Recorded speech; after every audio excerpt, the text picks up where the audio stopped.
spoken word is poetry, but it has a really strong performance element to it, and that's basically what spoken word is. I suppose that because it's so performance based, there tends to be a lot more sort of energy that drives the recitation of the poetry, I suppose. But then again, you could just go to a normal poetry reading with somebody standing at a pulpit, and they still have to be able to read in an engaging way, you know. So it's kind of difficult to make those distinctions between, say, page poetry and spoken word poetry. I mean, it's an ongoing debate, and you know, it's really hard even to talk in terms of there being a difference between spoken word and poetry, because in many instances there is absolutely no difference. You know what I mean? It's just poetry with the concentration on the performance aspect. Some people would call themselves performance poets, some people call themselves spoken word artists, some people use the two terms interchangeably because, I don't think any of us really know where the line exists between the two, if there even is a line. Like me, I would use the two terms interchangeably because some of the poetry that I write is not really made to be spoken or performed, and some of my spoken word pieces aren't really poetry, you know. I started performing spoken word in 2006, and I was doing my 6 months on the dole at the gas yard. You know, you have to do those 6 month back to work programs. So I got sent to the gas yard, and it just so happened at that time the Fela was on, and the guy Jim Collins running the Bluebell Arts Project at the time, there was a literary festival aspect to the Fela, which he asked me to help out with, and through that I met a woman called Pamela Brown.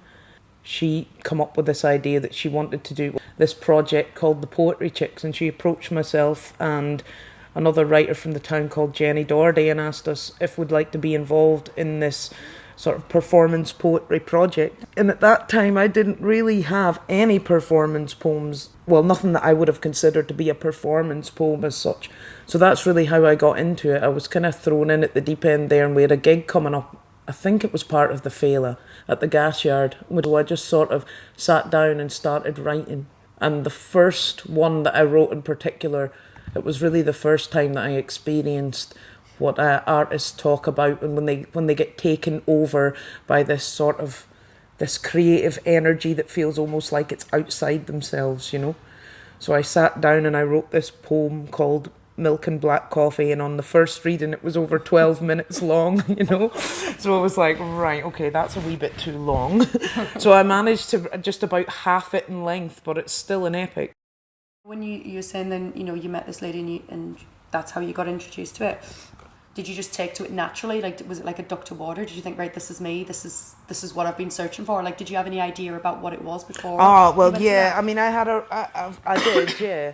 You know, I was a fan of spoken word before that, before I met her, but mainly I was listening to like good conscious rap and hip hop music, and that gave me a real appreciation of when things are done succinctly and cleverly and with a tight rhythm, you know, when you can put ideas across like that. I always loved that, you know. I'd always been writing poetry, but I never really saw myself sort of up there on a stage reciting it to people or performing it to people.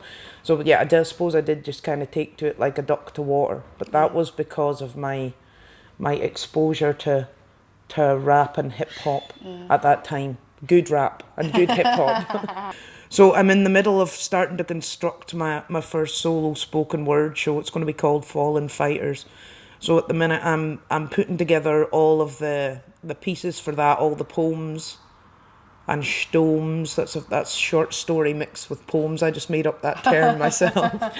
And when you're writing now, like, do you have to be in the mood for it, or, you know, like, say like you know you've got a show coming up or whatever, do you feel under pressure to think, right, got to write something, or is it just kind of just one of those things where it's so enjoyable where you can something comes into your mind and you're thinking, I want to write about that, and you get in the zone and you get in the flow?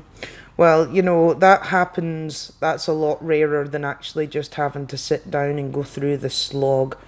Because even writing poetry, it's a bit of a long slog, and it's, you know, it's hard work. It's, you know, you get those occasional times where you get sort of overcome by this creative energy that feels like it's coming from outside yourself, but that is rare. Yeah. That is a lot rarer than, in fact, I think for most artists or most young people hoping to go into an artistic career, I think that's something that we should all be impressing upon them at all times, is that it's maybe 5% inspiration and 95% slog. Yeah. I mean, I had writer's block for a long time. Some people say it doesn't exist, but I don't know. It definitely does for me anyway. I mean, I had writer's block for nearly 2 years there. In that whole time, I think I wrote 1 or 2 decent pieces and the rest were just all rubbish, you know. Yeah. They went into my folder on my computer that's called crap poems with usable bits. You would kind of revisit them now and go, right, that was the dark. And I'll revisit them and I'll just take lines and bits and bobs out of them. Those are just poems that aren't really working as a whole, you know. There's always usable lines and things you can rescue. What kind of things is it you write about? Do you stick to like one particular kind of theme, or do you just go with the flow, or is there any hard and fast rules to yourself, like what you write about? No, not really. I just tend to write about things that move me. I mean, when I was a little bit younger, I tended to write mostly about things that angered me. But now I just feel like a bit more of a calmer person. I don't feel like I react with anger to the world so much in general in my everyday life. You know, people often ask me for like a summary statement about what I write about, and I always found that really hard to answer.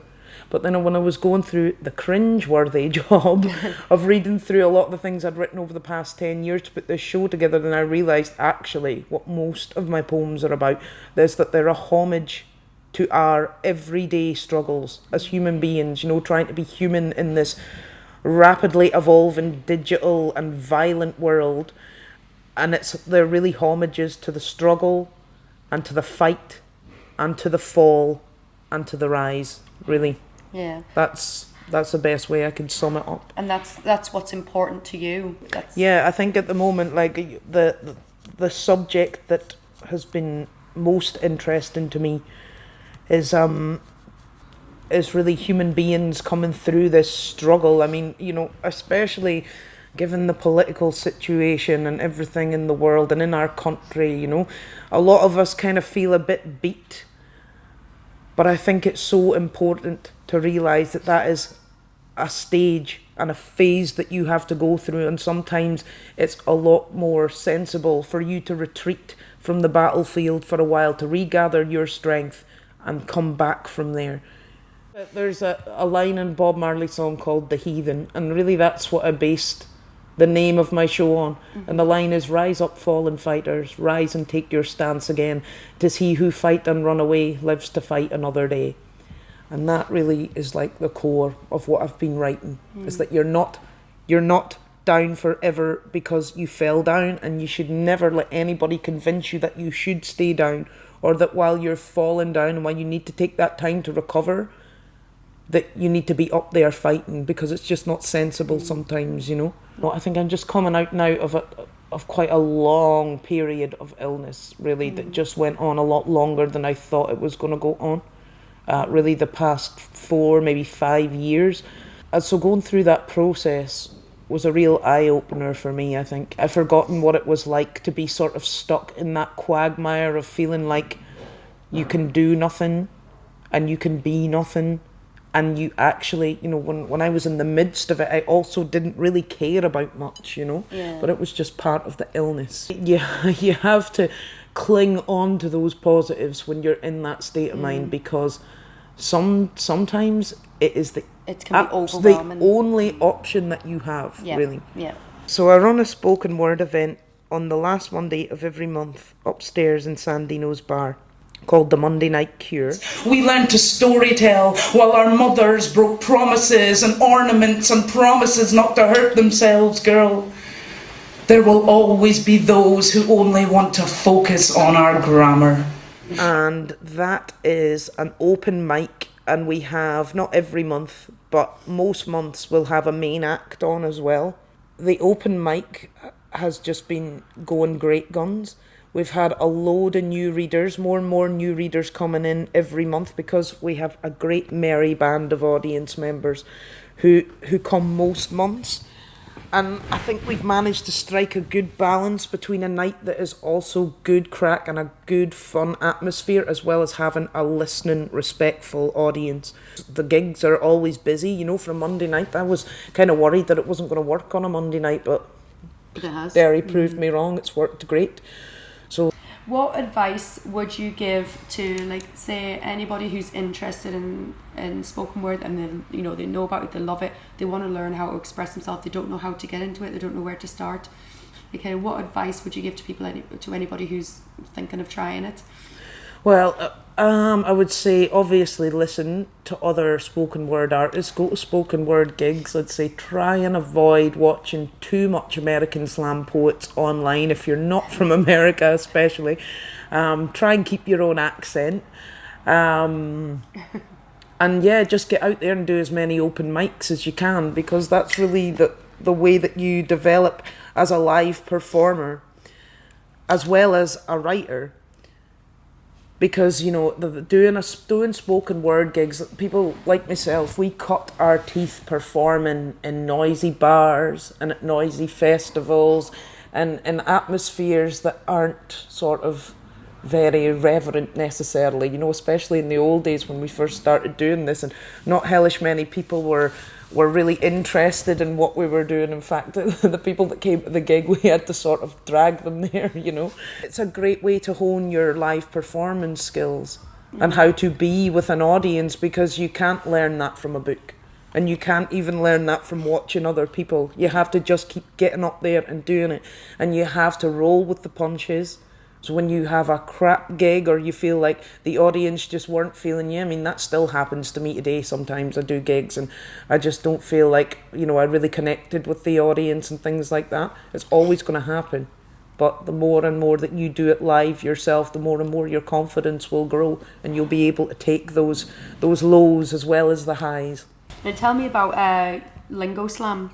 You Yeah. just crowned winner of Lingo Slam. Yeah, so that I won the Lingo Festival Poetry Slam this year. I won it last year as well. Yeah, last year I got to go to London and support Damien Dempsey. And this year I got to do an opening slot at the festival for Saul Williams. And then I get to go to London for St. Patrick's Day and perform in Trafalgar Square to the St. Patrick's Day crowds. That's like thousands of people. Yeah. Luckily enough, I have a few months to prepare my mind for that.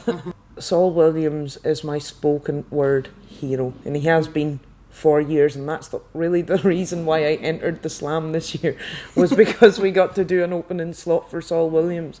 There was 12 contestants, and the standard was really, really high. So I kind of had resigned myself halfway through it, going, oh, well, I'm not going to win this, but I'm glad that I did it anyway. I would have been kicking myself if I didn't put myself in for it. And then when I won it, I was just, well, I suppose I was just really shocked that I couldn't really speak, you know. So yeah, an amazing feeling. The absolute highlight of my career to date, doing an opening slot for Saul Williams and getting to hang out with him for a bit and buzzing for days. Oh, aye. We know violence. It nurtured us like pups. Insisted our mothers give birth to us prostrate and in stirrups. Oh, we know violence. It slapped our arses into existence. Gifted our first and last breaths. Spoke in tongues when it taught us right from wrong in 1,000 different languages, when all we knew was one, it was violence. Forbade us from pointing our fingers at what we didn't understand, or at the ones who stand accused. It saved the shame of our mothers. Taught some of us that pointing fingers could be guns or magic wands. Violence sometimes sings lullabies instead of rebel songs. wakes us up to a chorus of bombs in the digital morning and sends us out to war, hand on hearts to sing a song of subservience with nothing but the exaltation of the city of London in our souls. Or Israel, Washington, Vatican, Zion, the list goes on. It's hand on heart to sing a song of subservience, hand on heart to sing a song of subservience. Oh, we know violence. Every time we try to speak our native languages, every time we realise entire sections of our blood have been spattered to the four corners of some mythical land called diaspora, every time a girl leaves this city because she was raped by great connected men, every time Jimmy tells the story of being forcibly sedated and waking in another country entirely, every time I think I might best use my clenched fist to salute rather than break heads, I can feel the violence that I am, and it keeps breathing down my neck. Oh, I know violence. From the threadbare fabric of our fashion house homes to the sexy shells of Stockholm Syndrome. From our hallowed psychopathic representatives to images of pixelated kids without limbs to pick the American candy up off the street with. Oh yeah, we know everything there ever was to know about violence. But when they cast the final die, how many of us are going to know how to fight